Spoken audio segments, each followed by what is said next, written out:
ವೀಕ್ಷಕರೇ, ಅನುದಿನ ಸುದ್ದಿಜಾಲ. ನಾನು ಅನನ್ಯ ಎಸ್ ಭಾರದ್ವಾಜ್. ಇಂದಿನ ವಿಶೇಷ ಸುದ್ದಿ ಪ್ರಸಾರ ವೀಕ್ಷಣೆಗೆ ಸ್ವಾಗತ.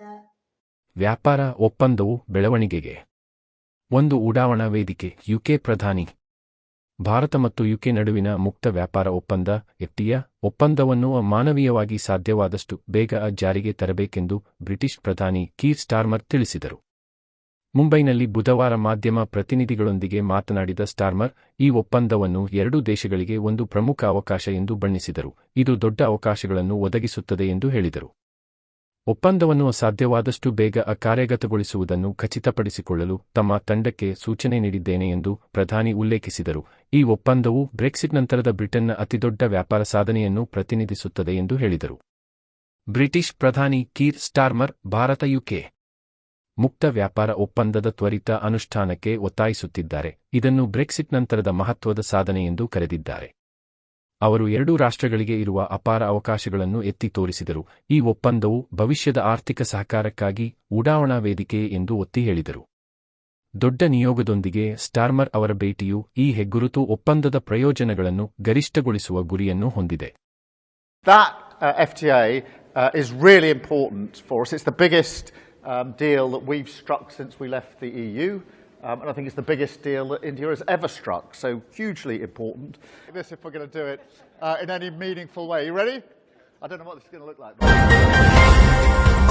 ಆಂಧ್ರ ಪ್ರದೇಶ ಪಟಾಕಿ ತಯಾರಿಕಾ ಘಟಕದಲ್ಲಿ ಬೆಂಕಿ ಅವಘಡ, 7 ಸಾವು, 2 ಗಾಯ. ಆಂಧ್ರ ಪ್ರದೇಶದ ಡಾ. ಬಿ. ಆರ್. ಅಂಬೇಡ್ಕರ್ ಕೋನಸೀಮೆ ಜಿಲ್ಲೆಯಲ್ಲಿರುವ ಪಟಾಕಿ ತಯಾರಿಕಾ ಘಟಕದಲ್ಲಿ ಬೆಂಕಿ ಅವಘಡ ಸಂಭವಿಸಿದೆ. ಘಟನೆಯಲ್ಲಿ 7 ಮಂದಿ ಮೃತಪಟ್ಟಿದ್ದು 2 ಗಾಯಗೊಂಡಿದ್ದಾರೆ ಎಂದು ಪೊಲೀಸ್ ಅಧಿಕಾರಿಗಳು ತಿಳಿಸಿದ್ದಾರೆ.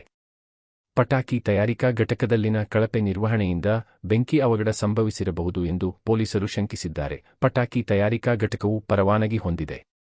ಈಗ 7 ಮೃತದೇಹ ಹೊರತೆಗೆಯಲಾಗಿದ್ದು ಅದರ ಗುರುತು ಪತ್ತೆ ಮಾಡುತ್ತಿದ್ದೇವೆ. ಗಾಯಗೊಂಡವರನ್ನು ಆಸ್ಪತ್ರೆಗೆ ದಾಖಲಿಸಲಾಗಿದೆ ಎಂದು ಪೊಲೀಸ್ ಅಧಿಕಾರಿಗಳು ತಿಳಿಸಿದ್ದಾರೆ.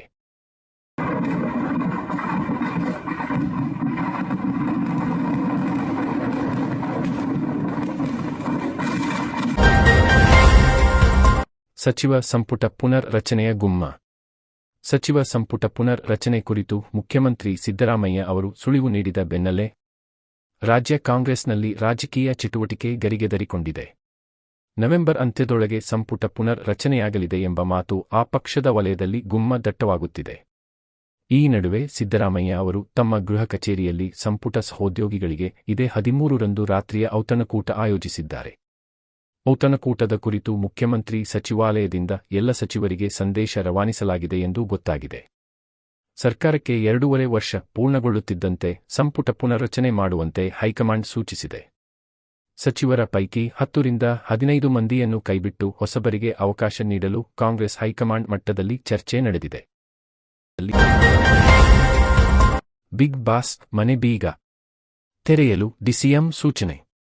ಜನಪ್ರಿಯ ಬಿಗ್ ಬಾಸ್ ರಿಯಾಲಿಟಿ ಶೋ ಮನೆ ಇರುವ ಬಿಡದಿಯ ಜಾಲಿವುಡ್ ಸ್ಟುಡಿಯೋಸ್ ಅಂಡ್ ಅಡ್ವೆಂಚರ್ಸ್ ಪಾರ್ಕ್ಗೆ ಜಿಲ್ಲಾಡಳಿತ ಹಾಕಿದ್ದ ಬೀಗ ಮುದ್ರೆ ತೆಗೆಯುವಂತೆ ಉಪಮುಖ್ಯಮಂತ್ರಿ ಡಿ.ಕೆ.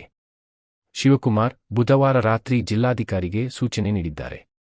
ಈ ಕುರಿತು ರಾತ್ರಿ 11:39 ಎಕ್ಸ್ ಮತ್ತು ಫೇಸ್ಬುಕ್ನಲ್ಲಿ ಪೋಸ್ಟ್ ಹಾಕಿರುವ ಡಿಸಿಎಂ, ಬಿಗ್ ಬಾಸ್ ಚಿತ್ರೀಕರಣ ನಡೆಯುತ್ತಿರುವ ಬಿಡದಿಯಲ್ಲಿರುವ ಜಾಲಿವುಡ್ ಆವರಣದ ಸೀಲ್ ತೆಗೆದುಹಾಕಲು ಬೆಂಗಳೂರು ದಕ್ಷಿಣ ಜಿಲ್ಲೆಯ ಜಿಲ್ಲಾಧಿಕಾರಿಗೆ ನಿರ್ದೇಶನ ನೀಡಿದ್ದೇನೆ ಎಂದು ತಿಳಿಸಿದ್ದಾರೆ.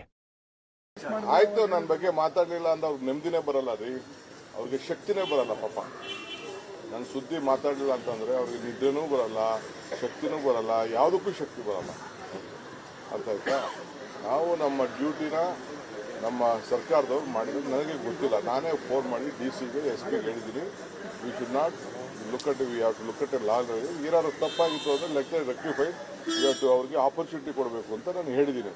ಇಷ್ಟು ಮಾತ್ರ ಗೊತ್ತು. ಮಿಕ್ಕಿದೇನೋ ನನ್ನ ಹತ್ರ ಬಂದು ಇವರು ಪೊಲ್ಯೂಷನ್ ಕಂಟ್ರೋಲ್ ಚೇರ್ಮನ್ರಿಗೂ ಹತ್ರ ಫೋನ್ ಮಾಡಿದೆ, ನನಗೆ ಗೊತ್ತಿರಲಿಲ್ಲ. ನಾನು ಟಿವಿಲಿ ನೋಡಿದೆ. ಬಿಗ್ ಬಾಸ್ ಆಗಲಿ ಯಾವುದೇ ಆಗಲಿ ಎಂಟರ್ಟೈನ್ಮೆಂಟು ಇರಬೇಕು. ಪ್ರೈವೇಟ್ ಅವರು ಇನ್ವೆಸ್ಟ್ಮೆಂಟ್ ಮಾಡಬೇಕು, ಏನೋ ತಪ್ಪುಗಳು ಮಾಡಿರ್ತಾರೆ, ಬಟ್ ಅದನ್ನು ಸೆಟ್ರೈಟ್ ಮಾಡ್ಕೊಳ್ಳಿ ಅಂತ ಆಪರ್ಚುನಿಟಿ ಕೊಡಬೇಕು. This is my suggestion to them. That's all.